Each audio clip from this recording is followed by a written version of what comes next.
My name is John McIntosh. I'm the Secretary-Treasurer of the Forestry Conservation Communications Association.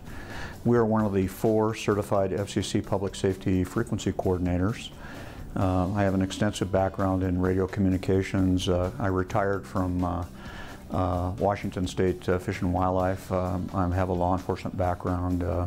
Have about 36.5 years in law enforcement in Washington State.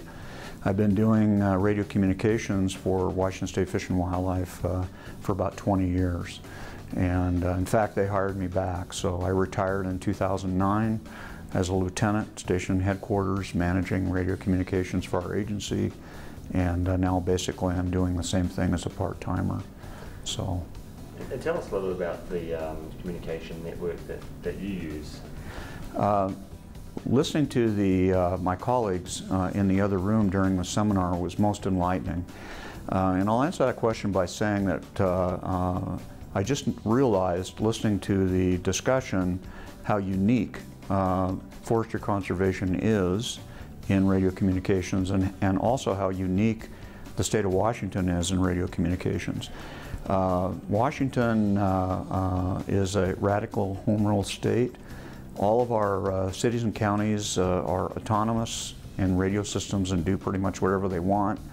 We have the state agencies are also autonomous, and they have basically 3 separate radio systems, one for the Transportation Department, one for the Washington State Patrol, and one for the Department of Natural Resources in Washington, which is our state lands and forestry agency.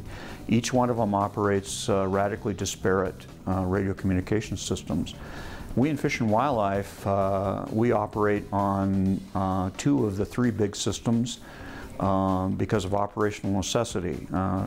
Game wardens in Washington have extreme levels of interoperability. We operate on just about every county and natural resource system and some city systems inside the state of Washington.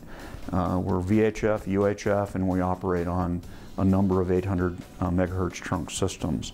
However, we really have no system of our own. We just tend to be on other people's systems. So our fleet is capable of operating in conventional VHF, UHF, and P25. We operate on them all. And lately we've been starting to operate on trunk systems as well. So we're kind of a pioneer in that with our extreme levels of interoperability.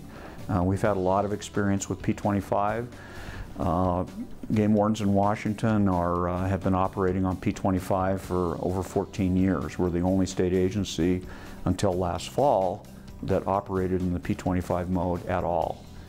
In fact, there are very few agencies now that operate in P25, but they're starting to be more and more as the years go on, but we're pretty unique.